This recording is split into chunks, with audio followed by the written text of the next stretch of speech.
Well, folks, a pleasant good evening. This is KOOL TV. We are coming to you live from the Monrovia City Hall, where the president attends the Building Resilient Law Enforcement Program aimed at embracing local laws enforcement through global insights. So, folks,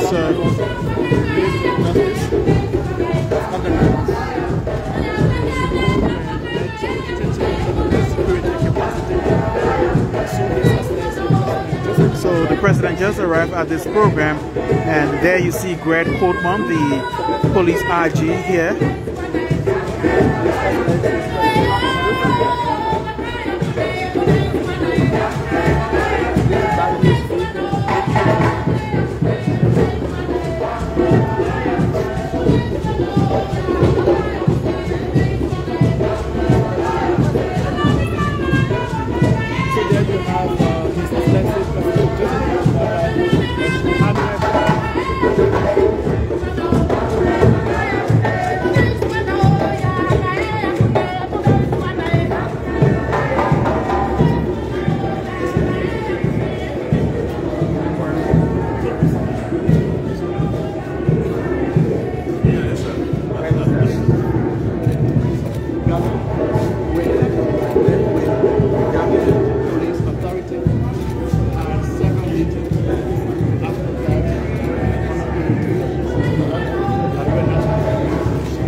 So the president posed with the police IG for a picture. Recently, you saw the police IG in the People Republic of Ghana making ways for Liberian National Police to get a better training. And as part of this effort, so recently,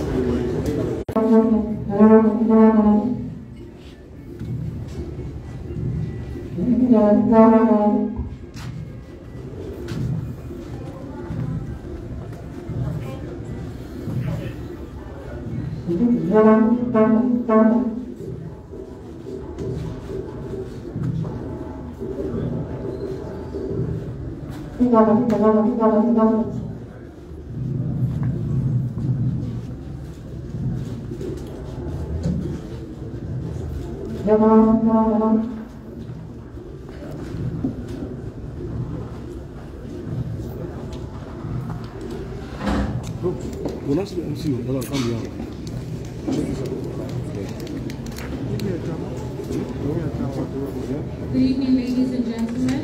Welcome to this evening's event. We thank you for taking the time to be here this evening. Before we start our event, I would like to kindly ask that we stand for the national anthem of the Republic of Liberia.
of dignitaries.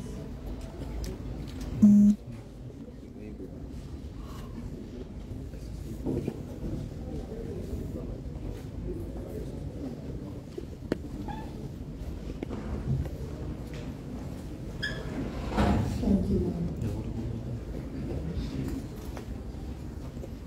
Good evening, everyone. Liberia National Police special event titled Leadership and Resilience in Crisis, learning from international experience to enhance local law enforcement in Liberia. It is an honor and a privilege to be given this time and opportunity to recognize the official dignitaries here present today. His Excellency Joseph Nyuma Boakai Sr., President of the Republic of Liberia. You are welcome, sir. A hand of applause for you, please.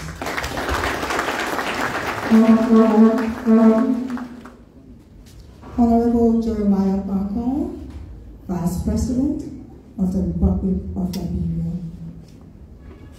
Honorable J. Fonatukofa, Speaker, Honorable House of Representatives.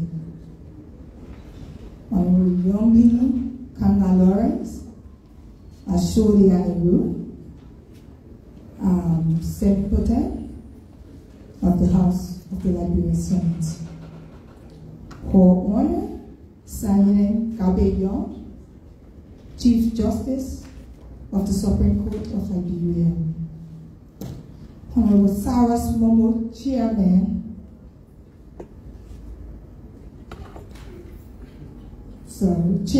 Senate Committee on National Defense, Security Intelligence, and Veteran Affairs. Honorable Musa Ishbeliti, Chairman, Houses Committee on National Security. Brigadier General Geraldine J. George, retired, National Defense. Councilor N. Oswald Twell, here present, Minister of Justice and Attorney General, Liberia, Republic of Liberia. Members of the diplomatic corps here present, international and national NGOs here present, civil society organization, members of the press, distinguished ladies and gentlemen, thank you. Thank you very much. Please let's put our hands together. For the rest of the event, I'll kindly ask permission that I stand on the established protocol. To set the tone for this evening, I'd like to please let's put our hands together to welcome Inspector General of Police, Honorable Gregory Coleman, for the opening remarks.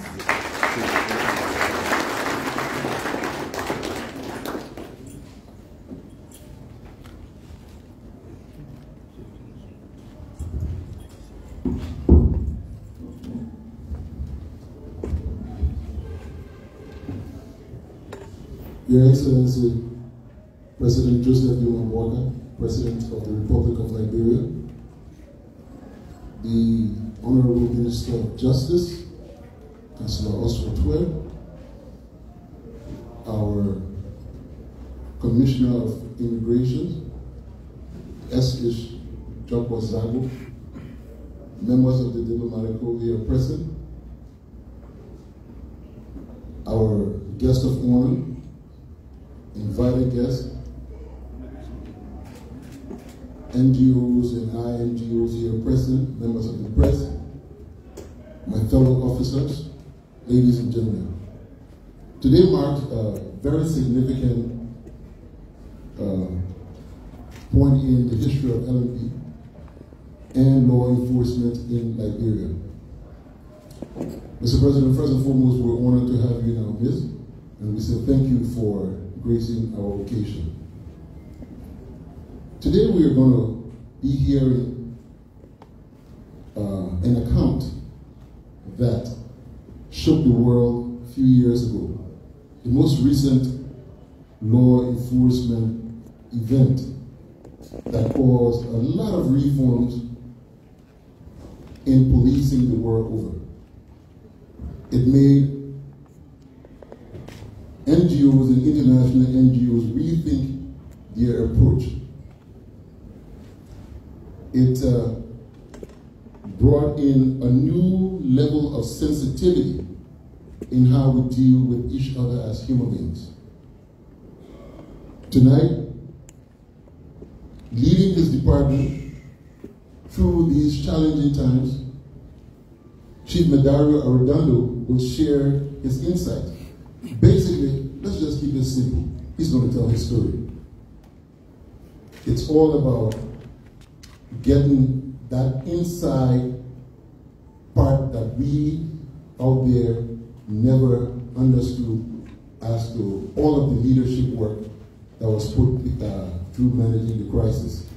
Today is just a conversation about leadership, and we're here to reassure the public that we're building not just a resilient law enforcement service, but beyond resiliency, we're headed to anti-fragility, to strengthen ties with community that it will be able to withstand shocks.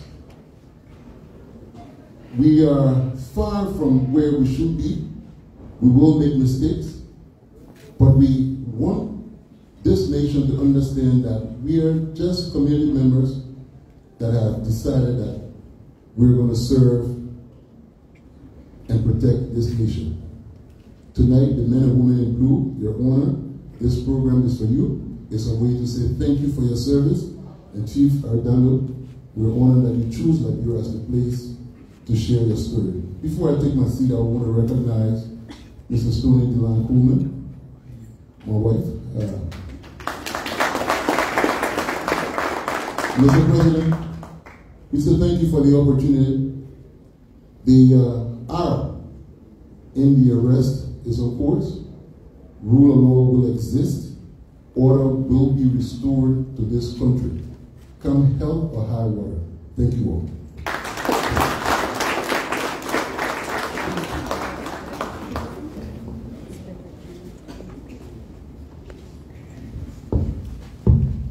Thank you very much. I will be making the introduction of our special guest. It is my pleasure this evening, our distinguished ladies and gentlemen, to introduce to you Chief Medario Arredondo. With an impressive 32 years in law enforcement, Chief Arredondo served as the Minneapolis Chief of Police for 5.5 years before retiring in 2022. Notably, he holds the distinction of being Minneapolis's first Black police chief.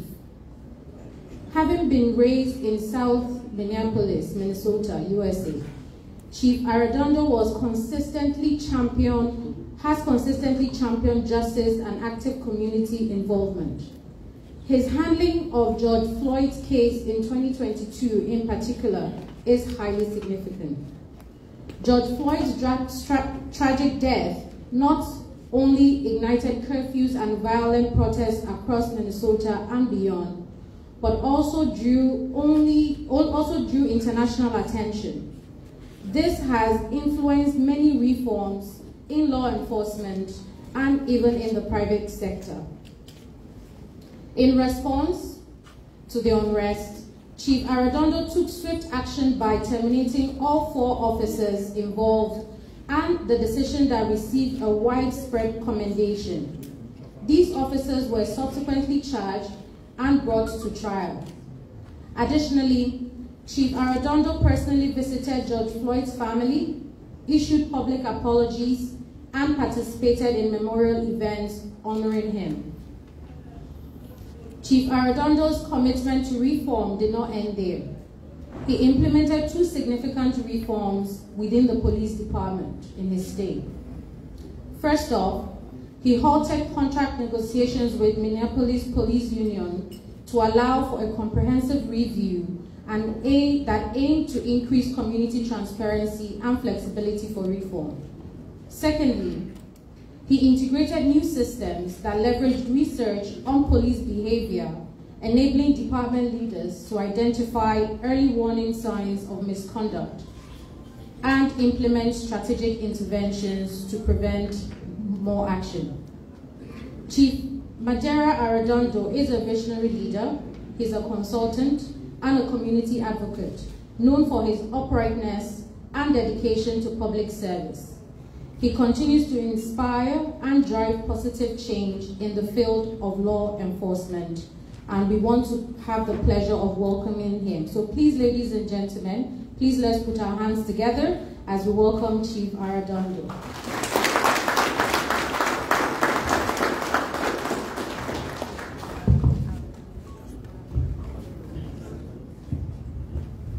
Your Excellency, thank you for your graciousness in allowing me to be here present today.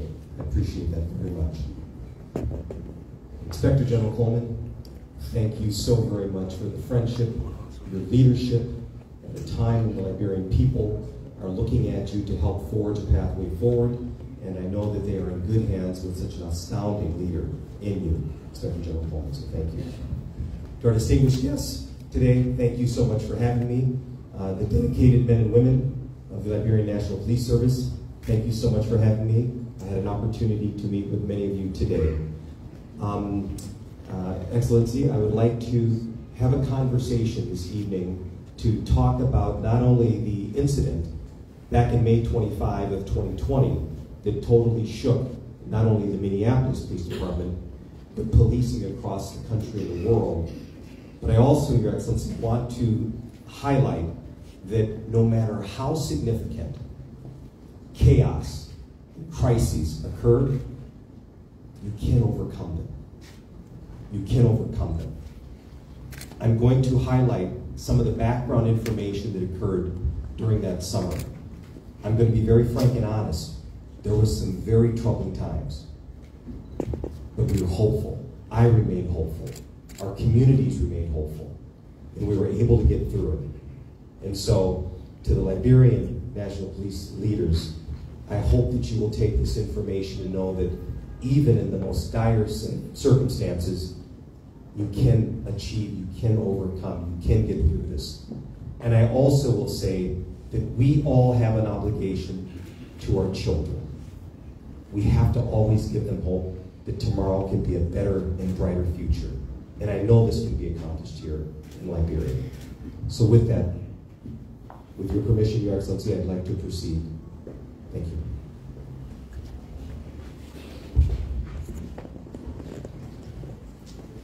This first clip I want to show you, I want to give you some background. In the city of Minneapolis, we have 5 police precincts. This was one of the precincts.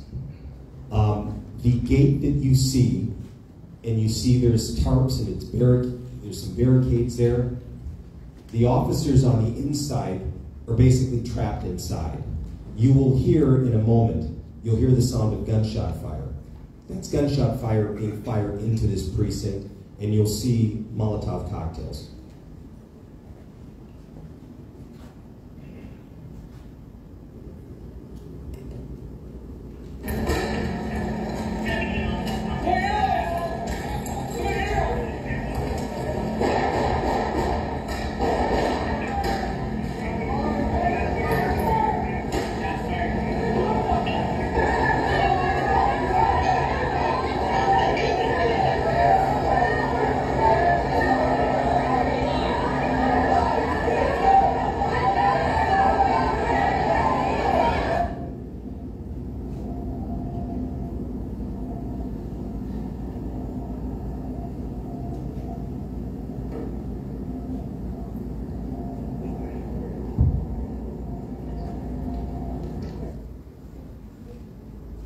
The reason this will be significant as I continue my conversation with you, that event you just witnessed, that was 5 years before May 25th, 2020. It was 5 years before. This will give you context as we lead up to it. By the way, that was a police officer involved shooting that sparked that. For the next 18 days and nights, that police precinct you saw, there was an occupation outside every night. That had not occurred in modern history in American policing. But I want to set the stage. That was not the events of May 25th, 2020. But as we move forward into this conversation, you'll see why that's significant. I also want to preface and say this. I was not the chief at the time when that event happened on November 15th of 2015. But earlier in the year, there was an activist in our community, and she was very, I would see her on television, and she was very concerned about police and community relations, and she was very fiery in her news conferences. And I said, I have to reach out to meet this person. I met her. I met her that year, January. Fast forward, that event was November 15th of 2015. The first person I called to come to that scene was that activist. And I'll also talk about the importance of allyship and how it's so critically important to make those allyships.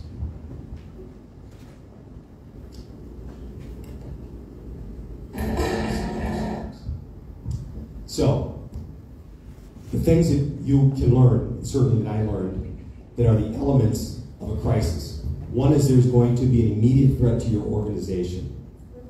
The other is there's going to be an element of surprise. And for all leaders in this room, I'm going to tell you this right now, there will be a short decision time. Many of you will think that if I can delay making a decision, it'll save me. No, it won't. You will have to make a decision, and you will have to make it timely and quickly. And you will learn, I had to make some decisions. And I will tell you, as a leader, you've got to be honest, decisive, and you've got to act quickly. You will not have the time you think when the crisis is occurring.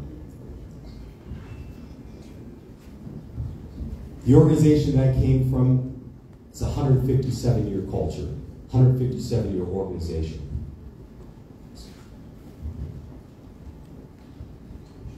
Prior to May 25th, 2020, if you think of an iceberg, what's the biggest part of an iceberg? The top or the bottom? It's the bottom. What we see is the top. What our community saw prior to May 25th, they saw our behaviors and our practice. Underneath, they couldn't really understand our perceptions, our attitudes, our beliefs, our values, and our ethics. 26th, the day after, that's what everyone was focused on. What are our organization's perceptions? What are our attitudes? What are our beliefs? What are our values? And what are our ethics? And I will also come back to you this as a leader, and I know that Inspector Coleman stresses this all the time. Your values, your values, your values. I want to tell you, many of the general public does not know this. On May 25th, 2020, at about 8 p.m., I received a call from my deputy chief. My deputy chief gave me the call. He said, Rondo, we had our officers out at this intersection in South Minneapolis. They were going there. There was a man who might have committed a counterfeit crime. At some point in time, it was a medical emergency, and we believe he's going to be deceased.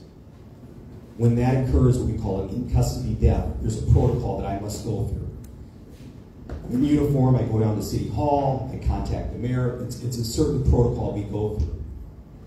The officers that were involved in that you see there on that screen, they come down to City Hall. There's pictures of them taken. There's a standard protocol that happens.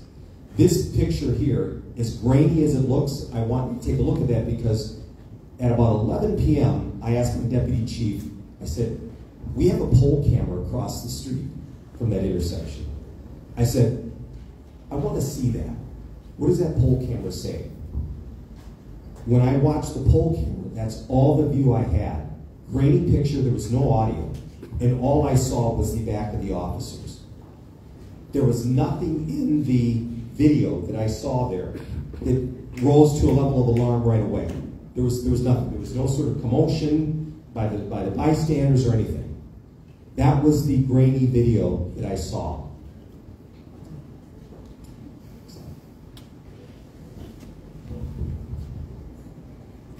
When I talk about leadership is relationship-centered, do you remember the person I said who I called back 5 years ago, that video you saw 5 years ago? This is the woman I reached out to 5 years prior to. Her name is Miss Nyuma. She's an activist in our community. We built up a relationship from that night. When the officers had left, this is May 25th, 2021. When the officers had left, I saw that grainy video that you all just saw. I was sitting up in my office in City Hall alone. It was about midnight. You know who gave me a call? Miss Nyuma gave me a call and she said, "Chief, have you seen the video of your officers choking and killing that man?"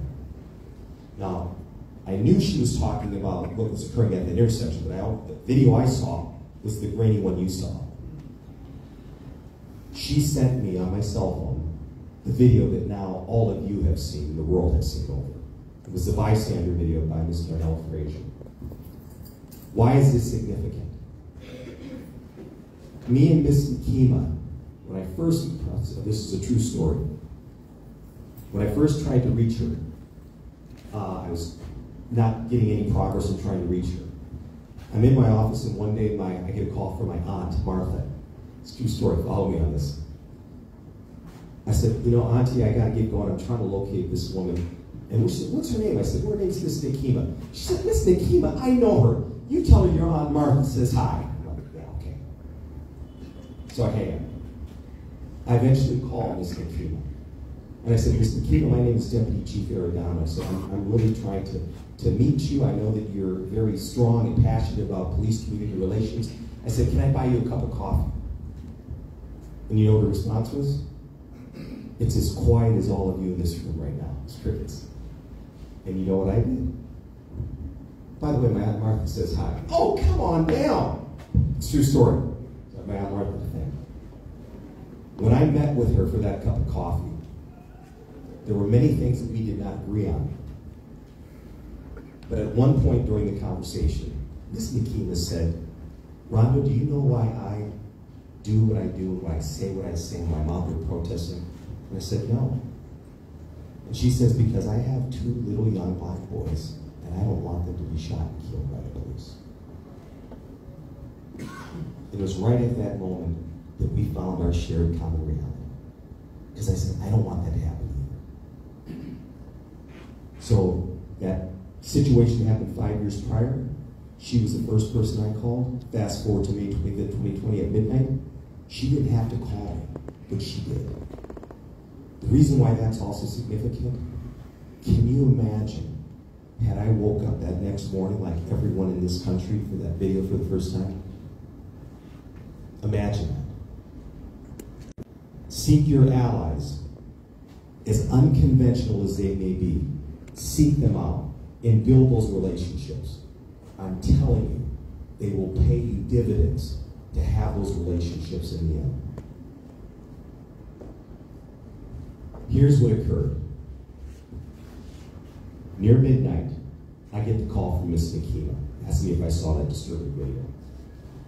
Now that's the video that everyone in the world knows Mr. Darnell Frazier recorded that.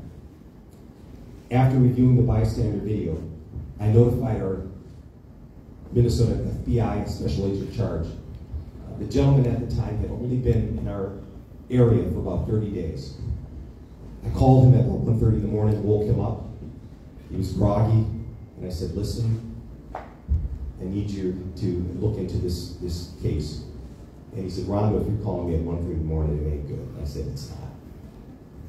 And to his credit, he said, "I'll have some agents dispatched there in about 30 minutes. And I'm thankful that he did that. Now, after I made the call to the FBI Special Agent in Charge, the next call I made was to 32 members of our African American community. It included faith leaders, activists, elders, and also our Minneapolis NAACP and Urban League. Miss Nyuma was one of the first ones I called, and I said to all of them, a tragic incident has occurred in our city. And if there's one favor you can do for me, I need you all to show up tomorrow morning in my conference room at 8 a.m. Of the 32 I called, 36 showed up. And let me ask you this. The 32 I called, that was not the first time I ever had to pick up the phone and call them. Having those relationships and keeping those relationships is so critically important. Here is something that was a mistake. Our first communications of what occurred, we listed it as a medical incident. That was not a good thing. That was not a good thing. We should have gotten more information because that created some doubt in people.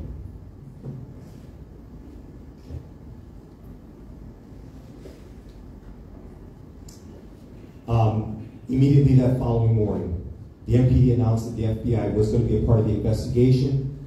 The news media, and I will tell you, from that morning, the video had gone viral by that morning. Social media, the video picking up all around. We also know a large crowd gathered at 38th in Chicago, and a memorial starts to grow. When I tell you that when I saw the video for the first time, I knew it was going to be ever-changing for our city, but I will tell you, I didn't know how massive the response, the reaction was going to be. But I knew it was going to be significant. The officers were terminated earlier that morning. I wish I had this. Okay? When you're dealing with a crisis, right, it'd be nice to be able to, in case of emergency, break glass. Oh, here's what you do, Rondo. In the case of this, I had chiefs of police from across the country calling me, going, we're starting to feel the impacts of this. We've never experienced anything like this in modern policing history. There was absolutely no playbook. So when that situation occurs, you got to step out of your comfort zone. You got to be creative. Teamwork is going to be critically important. You got to think of creative solutions. And I will also, you'll see this here, we had significant multiple threats. People will focus, you're going to see some video here shortly. The video that you're going to see is really contained to about a 6-block area. I have to remind everyone here, all of you went through, we were also going through a pandemic. We were also going through significant violent crime. There's stuff, 911 calls didn't stop. They did. And so what did that leave me as a leader? My whole priorities changed and shifted. That was my #1 priority. No more funerals. I didn't want any civilians or first responders killed, period. And I will tell you this, we were the epicenter of anger and outrage as a police department. We were the epicenter of that. Everything shifted for me, that was it. No more funerals. Here are some of the challenges you'll face in crisis. The need to communicate effectively. I've often said for me as a leader, 2 things. 1, time. People on the inside say you're moving way too fast for us. People on the outside, you're moving way too slow. But communication, people receive their information in so many different platforms today, particularly social media, and young people. Back in the United States, young people do not wait for the 5 o'clock, 6 o'clock, or 10 o'clock news. They don't. That's not where they get their information. You've got to also adapt to evolving situations, and as Inspector Gregory Coleman does, Inspector General does, you have to lead from the top. And I've admired and appreciate that about him so much. You got to think creatively. There's no blueprint for this here, and you have to need to manage relationships. There's going to be relationships that you're going to have to manage: activists, faith leaders, politicians.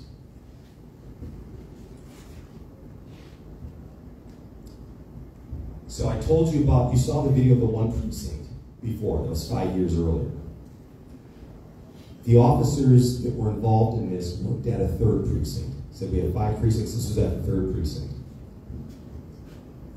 This is some investigative information to give you a setting of how significant this evolved, and evolved fast. Chief Randall, excuse me one minute, please. Intermission, please. We just told the President time he has another very important meeting to be at right now. So we'll take a break, and he will make his remarks, and then we will continue. Mr. President, I want to say thank you.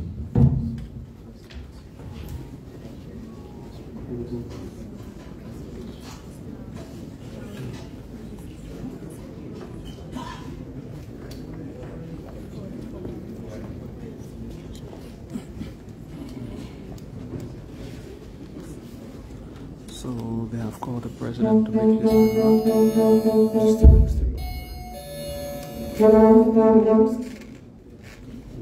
Good evening. Minister of Justice, Immigration Commission, ministers, officers, honored guests. We hear this of the importance that we hear the police. You look to a challenge tonight. That's the way I'm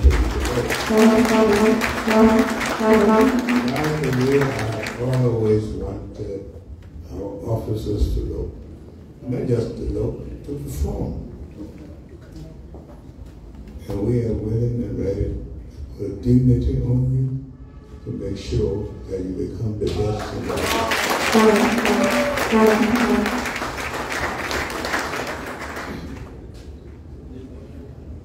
Our guests of honor,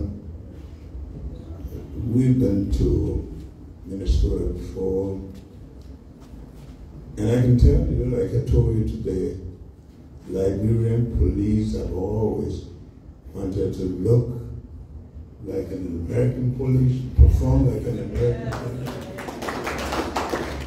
And today, we are privileged to have you here and to have all of those that are here. Our commitment is to make this country be what it should be, to make it the country that I always wanted to be, respectable people, people that are loving, people that are friendly, but people with a commitment to serve society. The police are our first line of defense and protection, no matter what you think about it. And for you to pay attention to them, as you said, make Liberia your home. We are willing to work with you, and we are committed to making these people the people that will represent the image of this country. I'm here tonight. I didn't know we were going to be in this kind of gathering, but I'm very happy to be here tonight, and I want to thank all of you for supporting the police, for understanding their situation, for the sacrifices they make one of the most difficult conditions. They seem to have been forgotten, but we tell you, we are here to make sure that we put dignity on them to serve our country. They are people of resilience. They are people of integrity, but we need to work with them to make them secure. The challenges in our country are enormous, especially for the security forces. But we all should understand that you can live in any country without security. And understanding what is happening in the sub-region, we better pay attention to our security forces. And so today, Gregory, I want to thank you for listening to me, for reaching out to get the best of support so that we can make this country a country that will be living in, a country that will represent the image of its people that are willing to live in peace, to be able to take care of their families, to take care of visitors and people who are willing to live with us. So I'm here briefly. We didn't know what to do, but we want to say to you that our support is with you, that we witnessed this, and besides that, I told you about another incident of a Liberian who was in the police force in Providence who were fighting crime and gasking. That's the risk that these people take. And sometimes we take it for granted. But I can only say, this time around, we got your back because you have our back, and our country wants to make it. Thank you very much. Thank you very much, and we look forward to working with you, that you will be our representative to make sure that you strengthen our police force so that they serve our country and bring about investment, peace, and the restoration of our dignity as a nation. Thank you very much.